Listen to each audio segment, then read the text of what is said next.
Right guys and girls, welcome back to Watch the Time. Thanks for tuning back in to see me. I'm really pleased you came back. So I'm really pleased again to bring you another Corgeut. It's been a while since I've had a Corgeut on the channel.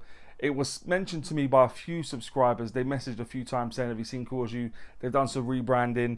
They look the business, fancy get them one in. So I looked, I thought I'd dip my toe in. I'll get this one in. You obviously see what is Homage, and this is the 3002 GMT. That's what they're calling it as the model number. You'll obviously see, as I say, what is Homage in. No points for originality, but the price this is coming in at, given how many people have Homage this watch only on AliExpress, this one is unbelievable, to be honest. NH34 movement, sapphire crystal, stainless steel construction, the list goes on, and for not very much money. So I wanted to see, is it too good to be true, or is it worth every penny of your hard-earned money? I'm really hoping by the time we get to the end of the video, we would have worked it out together, and if it is, please use the affiliate link in the description. It doesn't cost you any more. But I'll stop going on because you really want to have a look at this watch. I'm really excited to see this watch myself, and like I said, work out whether it's worth the money.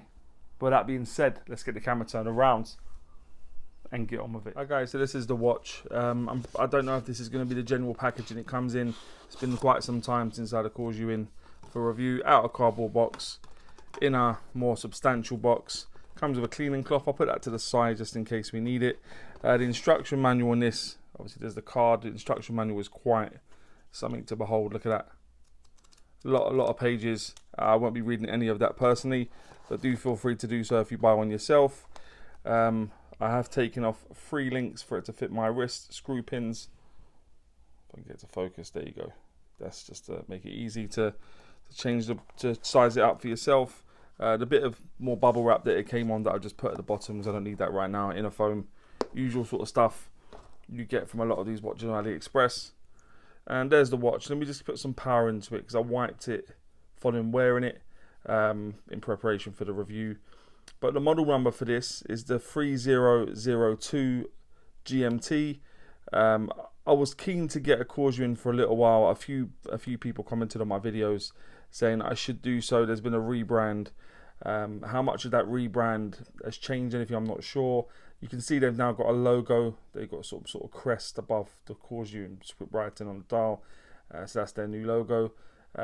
Is it worth your money? Is it worth your time? Let's run through this review and find out. So I said 3002 GMT. Inside it's running an automatic Seiko NH34 movement. I'll bring some information up about that movement now. Yeah, this is the GMT variant of the NH series of movements.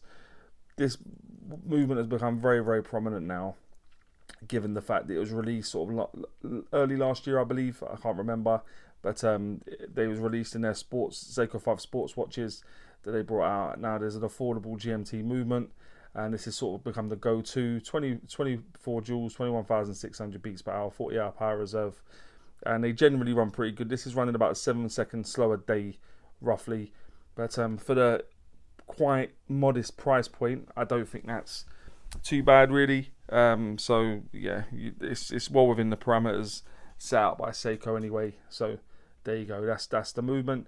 The construction of the watch, aside from the crystal on the front, is all 316L stainless steel. So you'll see there's a brushed bezel which is fixed.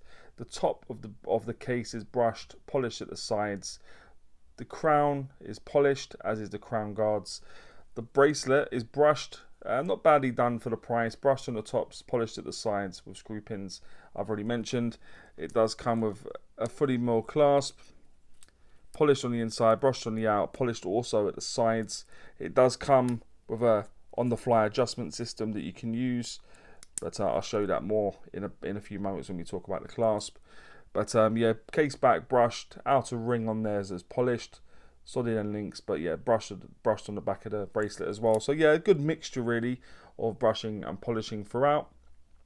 The case thickness of the watch is coming at 11.5 millimeters. The case diameter, when I measure sort of from here to here, it's coming at 41 mil bang on.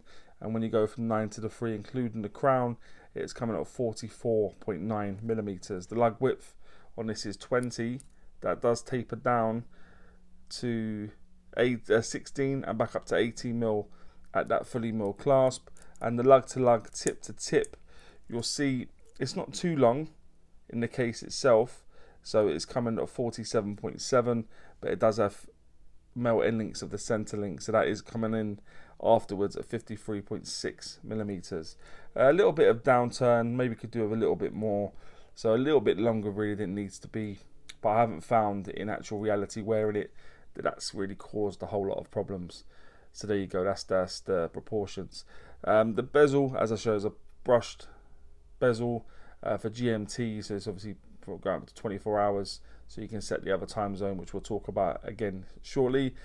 Crown is situated at 3 o'clock, screw down crown, polished at the sides, and you've got a screw down case back. Unfortunately, because of the nature of it, I wasn't able to take the case back off, so I'm really at this point taking their word for the fact it's an NH34 movement inside, and I wouldn't like to think they're lying, so I'm going to say it is NH34 in there, but I haven't got the tool to take it off, and even when I've had the tool to take these case backs off, sometimes they can be a right pain, and you know what to do. But there we are. As I said, bracelet tapers down nicely, brushed at the top, polished at the sides. The clasp, I was really impressed actually, guys, with this on the fly adjustment system they've got. For the price, in operation, it works really, really well. There's been no issues in terms of getting it to adjust size. My wife's been wearing it as well, so we've been sort of chopping and changing the size through there. No problems whatsoever. So that's good. I'm happy to report that.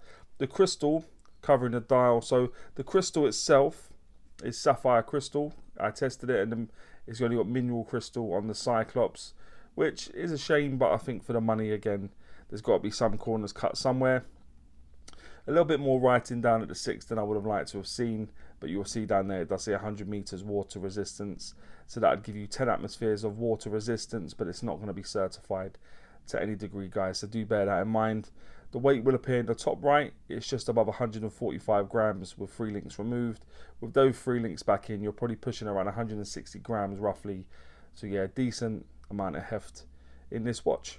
But let's have a look at the dial now, guys, in just a bit more detail. So you've got a minute track, go around the outer edge. Lines are done in black, which is in keeping with the hands and indices where they've done them in black as well. Obviously centered with white.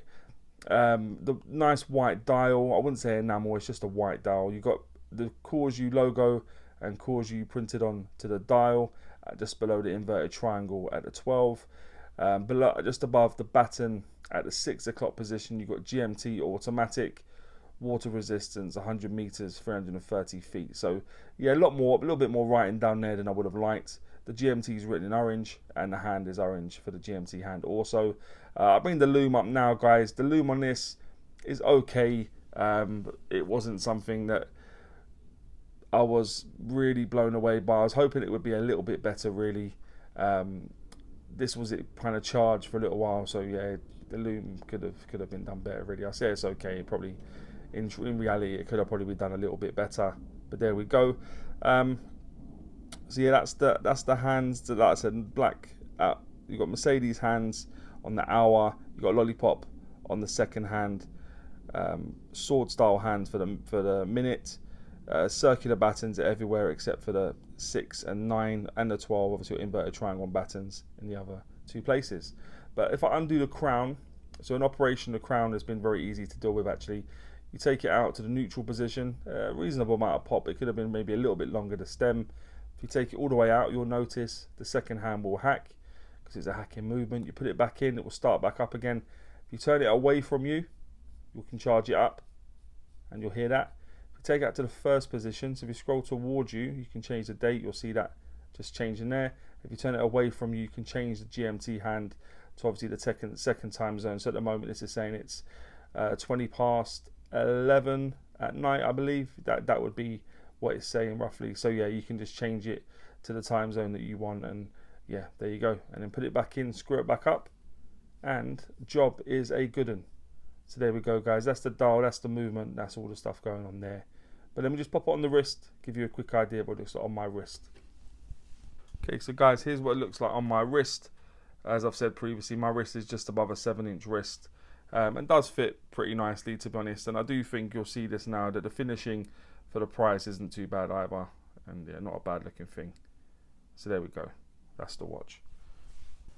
Okay, so that would now take me on to what I think is pants and Pukka about the watch. If you've ever watched before, you know I always start with pants. I like to go on a high with Pukka. So what I think is pants, a few things actually. So what I would say is the indices at the 6. Now I've said it, you're not going to not be able to see it. It's slanted like that, not straight. Quite pronounced actually. Now I've said it. You probably, if you didn't spot it before, you definitely will see it now. The writing down at the 6, I've mentioned a couple of times. GMT automatic would have done, or just try and keep it minimal. I don't like War and Peace on the dial. The Cyclops, in terms of, it's not aligned very well. If you see, I'll try and get it straight. You'll see it's misaligned a little bit. Not bad, I suppose, but a little bit of misalignment, and also the fact it's mineral crystal when the other crystals sapphire, which would have been nice. And I will mention the loom, because the loom could have been done better. I suppose there has to be corners cut somewhere given the price of the watch, but yeah, they're the 4 things I'll mention. As I'll go with the indices at 6, writing at the 6. Excuse me, also I want to mention before I forget the indices QC. So I'll try and bring it up to as close as I can. You'll see around indices at the 10 o'clock position, and there's various other ones. If they've been cut out, you'll see there's little bits of plastic that's sort of fraying, which is a bit unfortunate really. As you go around the dial, there's a few like that, which is unfortunate. See, I'll say that also. So just to surmise, what I'd say is I'll go with indices at 6, writing at 6, Cyclops, loom, and indices QC is what I'd say for pants. What I would say for Pukka, a few things still. I'll go with the sapphire crystal generally. I know that doesn't extend to the Cyclops, but the sapphire crystal. The movement, because like I said, I'm going to presume it's advertised at NH34. It's got an NH34 inside, and that, if that's the case for the price, that's very, very good. The bracelet is very, very comfortable, tapers nicely, well finished, no sharp edges, screw pins, which makes it nice and easy to size. The clasp, that clasp is very, very good. The glide lock system, I know I shouldn't call it that, or on the fly adjustment system they've got is exceptional for the price. The finishing in terms of the brush surfaces, there's no bits that look more coarse than others. Transitions nice to the polished surfaces. And finally, I couldn't not mention the price. It has to be in there, given, like I said, you could pick this up for really sort of 40-50 quid depending on the time. It's on AliExpress choice. But I'll definitely jump all over it for that price. So just to surmise what I think is Pukka, I'll go with the sapphire crystal, movement, bracelet, class, finishing, and price. So guys and girls, would I recommend this watch? I still think for the price, I wouldn't pay if it wasn't on AliExpress choice and the price goes up to a fair few quid more. But for the price now, I would recommend the watch. I do think it's a lot of watch for the price. Hopefully those little issues that I've mentioned either don't bother you, or on your the one you buy it doesn't have it, in which case you've had an absolute banger for the price. So yeah, I would, guys and girls. But guys and girls, please let me know what you think about this watch, more importantly, and any other watches you may want to see, any Corgeut or anything like that. And as always say, don't forget to like, subscribe, and always watch the time. Take care guys, all the very best.